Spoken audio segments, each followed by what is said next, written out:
Баяр наадмын тэгш ойтой холбоотой бүхийн тоог нэмэгдүүлэх эрхийг ерөнхийлөгчд олгохоор нэг ийм хууль баг шиг юм тий.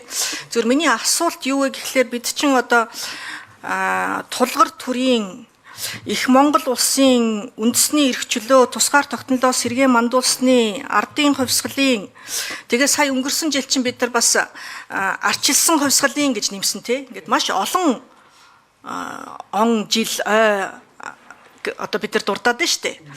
Тэгэд эннийхээ аль гэж үзэж одоо тусгаалж ингэж хууль дээр зааж ер нь яваад байх нь зөв юм уу? Одоо тэгээ дараад нь арчилсан хувьсгалын ингэж хамгийн сүүлд нэмэгдүүлсэнийг одоо тэгш ойгоор нь одоо ингэх хэрэгтэй дахиад одоо хуулийг гишүүд санаачлах уу? Одоо яг яах вэ гэдэг л ийм асуулт байгаад байна л да. Тэгээ ер нь энэ баяр наадмын тухай хууль баяр наадам дөхөөд ирэхлээрээ л ер нь ингээл нэг баахан асуудал үүсээд байдаг. Энэ засгийн газар шадар сайд дээр байгаад байдаг л юм чи юу лээ?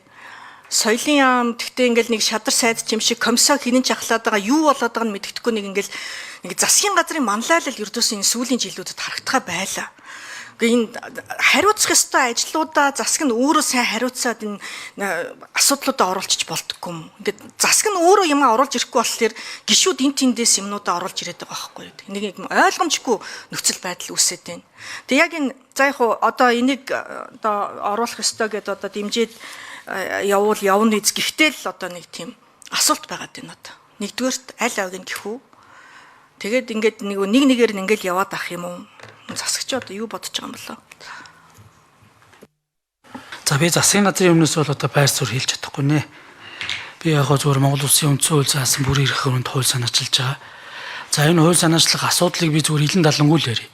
Манай ингээд үндсэн хуулийн шинэ үндсэн хуулийн айн барилдаанаар ч гэх юм уу манай тодорхой удирдлагууд бүх өргөн зочилдог. Энэ үрээндээ дандаа амлалтууд өгчдөг. За энд энэ бүхчүүдийг хүлээж авахдаа шийдвэрлэнэ гэж хэлчихдэг. Тэгээ хүлээлтүүд үүссэн байна. Тэгээ нэг талд нь ухарлаж ин шийдэхгүй бол энэ асуудал чинь ингээл учиграал яваад байгаа байхгүй.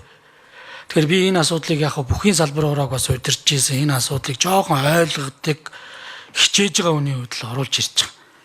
За энэ баяр наадмаараа хэдүүлээ нэг тэнгэр сайхан бай, за эрүүл уруулгүй бай, хин эндээ нэг гомдол уруулгүйгээр энэ асуудлыг шийдчихъя л гэдэг байдлаар ингэж орж ирж байгаа. Нэгдүгээрт. Хоёрдугаарт энэ бүхийн тоог одоо 1024 барилдах уу 512 барилдах уу гэдэг асуудал дээр бол гол шалгуур нь үндэсний их баяр наадмын тухай хуулийн 9-1-р зүйл заасны дагуу их Монгол улс байгуулагчдын бордо ардын хувьсгалын ой 2-ыг л тохиолдуулж энэ 1024 барилдах уу 512 барилдах уу гэдэг шийддэг юм аа. Шийддэг хуультай. За бусад энэ одоо ойнуудыг бол дурддаг. Тулгар төр байгуулагчдын их Монгол улс байгуулагчдын бол энэ дээр орчиж байгаа. За араас нь одоо тусгаар тогтнол эрх чөлөөгөө сэргээн мандуулсны орж ирж байгаа. Ардын хувьсгалын орж ирж байгаа. Түрүү жилээс бид нэр арчсан хувьсгалын ойгоо бас дурддаг болсон. Бусад тэр одоо ингээд 5 ойг бид нар дурдж штэ. Энэ 5 ойгоос 2 ойгийг бид нар тухайлан одоо цохон тэмдэглэж энэ дээр нь тэгш ой гэдэг юм уу ач холбогдол өгж 512 1024 барилдах уу гэдэг зүйлүүдийг шийдэж байгаа.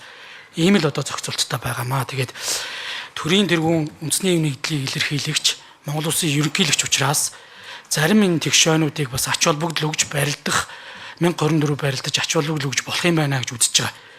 За би хууль дээр нь оруулаад 5 жил тутам 1024 барилдуулж болно. Тэгэхээр бас бүгчүүд маань цонлны үнэлэмж бас тэр хэмжээгээр буурчих гээд байна гэдэг ийм байдлуудыг яриад байгаамаа. Тийм учраас зарим энэ одоо үеүүдийн онцлогийг шалтгаалаад төрийн тэргүүн бас тодорхой санал хүсэлтийг аваа шийдвэрлэх гарцыг нь л нээж өгч байгаа. Ийм зүйл байна.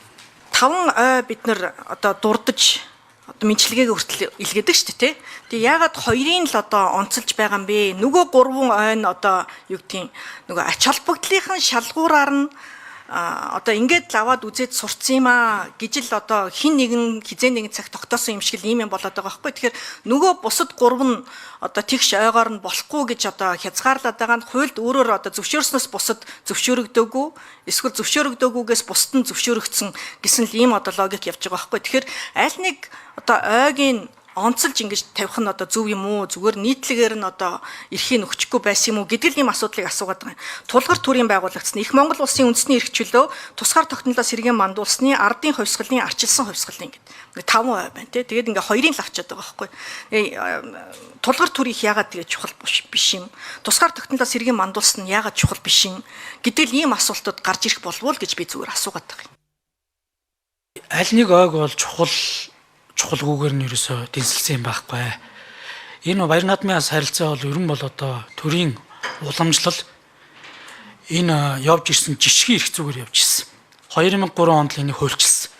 Хуульчлахтаа л одоо ардын хувьсгалын ой, их Монгол улсын ойг л тухайлан авж одоо энэ дээр нь одоо ямар одоо бүхий хувьд те 1024 барил, туу 512 барил, туу гэдэг одоо шалгуурыг тавьсан юм аа. Түүнээс биш аль нэг ойг бол одоо миний хувьд ч юм уу чухал биш гэж одоо дүгнэх болцоогүй. Энэ бас одоо хувь гишүүний хувьд энэ бол уг нь хуульчлах шаардлагагүй зүйл байсан байхгүй. Гэтэл 2003 онд хуульчлах шаардлагагүй зүйлийг нэгэнд хуульчилсан. Одоо хуулийн өрөөнд зохицуулагдж байгаа учраас хууль тогтоомж жи хүрээндээ л асуудалд хандж байгаа гэдэг зүйлийг бас танд бас хэлье. Тэгээд би бол одоо гишүүдийн өмнөөс хариулж чадахгүй шүү дээ. Одоо тийм хууль санаачлах болохгүй шүү гэж хэлж чадахгүй.